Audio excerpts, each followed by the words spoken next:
Hello everyone, कैसे हो सब लोग? কেমন আছো সবাই? আশা করছি খুবই ভালো আছো। হ্যাপি নিউ ইয়ার সবাইকে। সবার জীবনে যেন ভালো হোক, এটাই চাই। আর আমার সঙ্গেও অনেক অনেক ভালো হোক এই বছরে।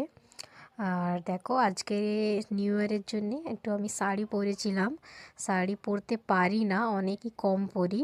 তারপরে আমার যা আর ভাসুরের ঘরে এসেছিলাম, ওখানে খাওয়া দাওয়া ছিল। আর দেখো, আমার যা রান্না করছিল, উনিও শাড়ি পরেছিল। আমরা দুজনে অ্যাকচুয়ালি ডিসাইড করেই শাড়িটা পরেছিলাম আজকেরে, যে দুজনে শাড়ি পরবো, আর একই কালারের শাড়ি পরেছিলাম। এখানে উনি রান্না করছিল আর আমি এসেছিলাম। আর সিয়াকেও একটা নতুন জামা পরিয়েছিলাম, একটু বড় হয়েছিল কিন্তু ঠিক ছিল। তারপরে খাওয়া দাওয়া করে ঘরে চলে এসেছিলাম। বিকেলে একটু চা আর নাস্তা করেছিলাম, সেটাই খাচ্ছিল আমার যা। তারপরে আজকের হচ্ছে 1 তারিখ, আর 1 জানুয়ারিতে আমরা প্রত্যেক বছর আমার মার আর মামির বার্থডে সেলিব্রেট করি। তাই জন্যে আমরা কেক নিয়ে মা আর মামির কাছে চলে এসেছিলাম। আর আমার বিয়ের পরে থেকেই আমি এটা অ্যাড করি অ্যাকচুয়ালি।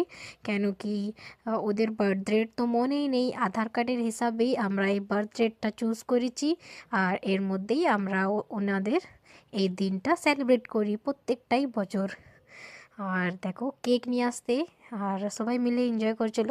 ওরা অনেকটাই খুশি হয় এই ছোট ছোট মুহূর্তগুলোই লাইফে, কিন্তু অনেক এনজয়মেন্ট হয়। আর ওদের জীবনে তো এগুলো কোনো দিনই হয়নি, ছোটোবেলায় তো ওদের টাইমে হতো না এসব। তাই এখন একটু একটু খুশি আমি দিতে চাই। আর দুজনে তারে একটা একটা গিফটও এনেছিলাম। আমি দুজনে তারে শল কিনে এনেছিলাম। মামির তারে স্টল, আর মা তো স্টল নেয় না, তাই মার তারে শল নিয়ে এসেছিলাম। তারপর সবাই মিলে খাওয়া দাওয়া করে ঘরে চলে আসলাম।